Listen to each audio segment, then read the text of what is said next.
자, 이제 넘어가서 사업주 입장에서 이제 실수로 한 반나절을 지나고 근로계약서를 쓴 거예요. 뭐 까먹었던지 아니면 좀 일이 바빠서라든지. 근데 얘가 반나절 만에 그냥 가버렸어. 화장실 간다고 하고 집에 갔어. 그리고 다음 날에 청구가 들어오는 거야. 하루치 일당 달라. 그리고 더불어 내가 출퇴근한 차비까지 달라. 그리고 근로계약서 미작성도 거셨겠죠. 그리고 출근하다가 사고가 나서 발톱이 깨졌다. 지금 방금 그 사례에서 쟁점이 3개가 나와요. 임금 부분은 반나절 일하고 가셨다면 일한 시간만큼은 계산해서 주시는 게 맞아요. 자, 두 번째 주제, 근로계약서 미작성 처벌되느냐? 처벌될 가능성도 있습니다. 사실은 이제 초범이시고 이런 사실관계를 정확히 진술하시고 그런 내용을 근로감독관님들이 받아서 검찰로 잘 송치를 한다면 기소유예가 나올 수도 있어요. 근데 근로계약서를 근로 시작 전에 안 쓴 건 맞거든요. 그래서 처벌될 가능성도 있다라고 말씀드린 거고요. 세 번째 주제, 발톱이 깨지는 것도 사실 산재가 될 수 있습니다. 그렇죠. 근데 굉장히 어려운 사건이에요. 왜냐하면 출퇴근 중에 재해가 인정되려면 출퇴근상의 순로를 봐야 돼요. 정상적인 내가 항상 가던 출퇴근 방식으로 출퇴근을 했는지 여부를 보고 판단을 해야 되거든요. 근데 첫 출근이었다면서요. 데이터가 없기 때문에 이게 진짜 순로인지 여부를 주장해 봐야 될 필요가 있을 것 같아요. 이런 경우에는 노무사를 찾으셔야 됩니다. 반대로 이제 일을 이제 좀 오랫동안 한 친구인데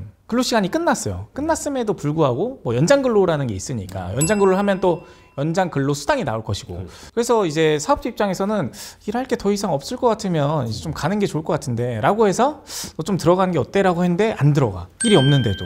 그럼 어떻게 해야 돼요? 사업주가 항상 사업장에 붙어 있을 수가 없잖아요. 그렇죠. 일 끝났으면 집에 가 했는데 집에 안 가고 계속 남아서 나는 일했다라고 주장하면서 연장근로수당을 청구할 수 있어요.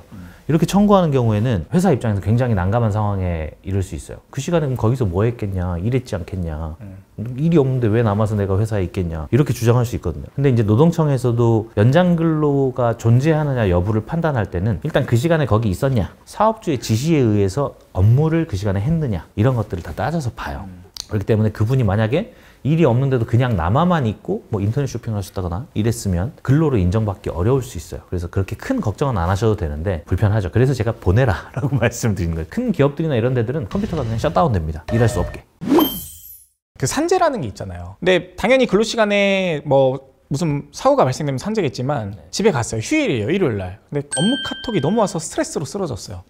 당연히 산재겠죠. 이런 경우에 노무사를 좀 찾아보셔야 됩니다. 일단은 이게 산재가 되려면 그 스트레스가 어디서 왔는지 모르잖아요. 근데 본인에게 원래 그런 정신적인 질병이 있었는지 여부에 따라서 또 산재가 인정될 수도 있고 인정되지 않을 수도 있거든요. 말씀하신 내용을 보면 업무 때문에 과로로 인해서 쓰러지거나 이러면 이제 뇌심혈관계 질환이 발생하게 되는데, 이런 경우에는 근무 시간을 인정받는 게 굉장히 중요해요. 집에서 카톡으로 인해서 업무를 한 시간이 얼마나 되느냐가 중요한 쟁점이 되겠죠. 사실은 이제 노동사건도 마찬가지, 뭐 다른 뭐 민사든 형사든 다른 사건도 다 마찬가지입니다만 사실관계에 따라서 법 적용이 다 달라지게 되는 거죠. 그래서 사실관계를 찾는 게 중요하고 그 사실관계를 어떻게 주장하느냐에 따라서 인정받을 수 있고 없고가 달라집니다. 그리고 또 하나 물어보고 싶은 거는 사업자분들의 또 어떻게 보면 가장 큰 고민이라고도 할 수 있는 내용이 그 해고에 대한 부분이잖아요. 뭐 공고사직도 뭐 같은 얘기지만 이 친구는 정말 우리랑 맞는 것 같지 않아서, 또는 어떤 문제를 계속 일으켜서 무단결근을 계속 한다든지 사고를 많이 친다든지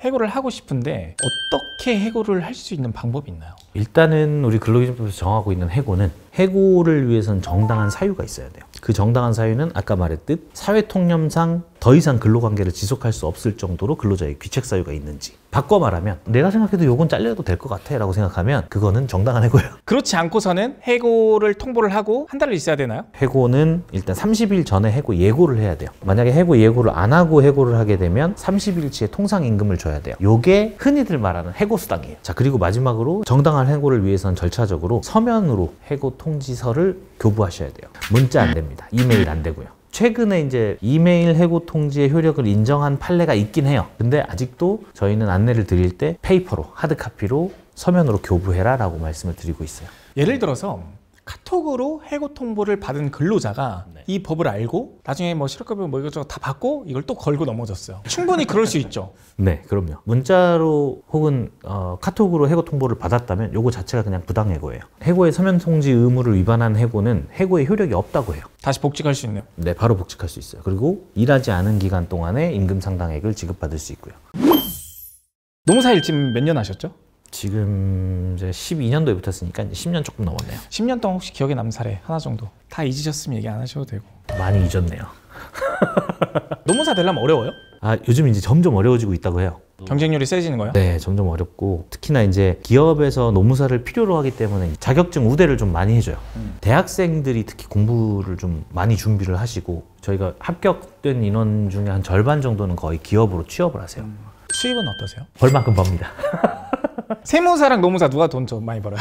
세무사님이 많이 버는 것 같은데. 근데 일단 자격사는 본인이 얼마나 어떻게 하느냐에 따라서 수입이 천차만별이라고 다들 얘기하시잖아요.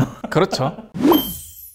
결국에 그러면 이제 첫 질문으로 돌아가서 노무사는 근로자 편인가 사업주 편인가 누구 편이에요?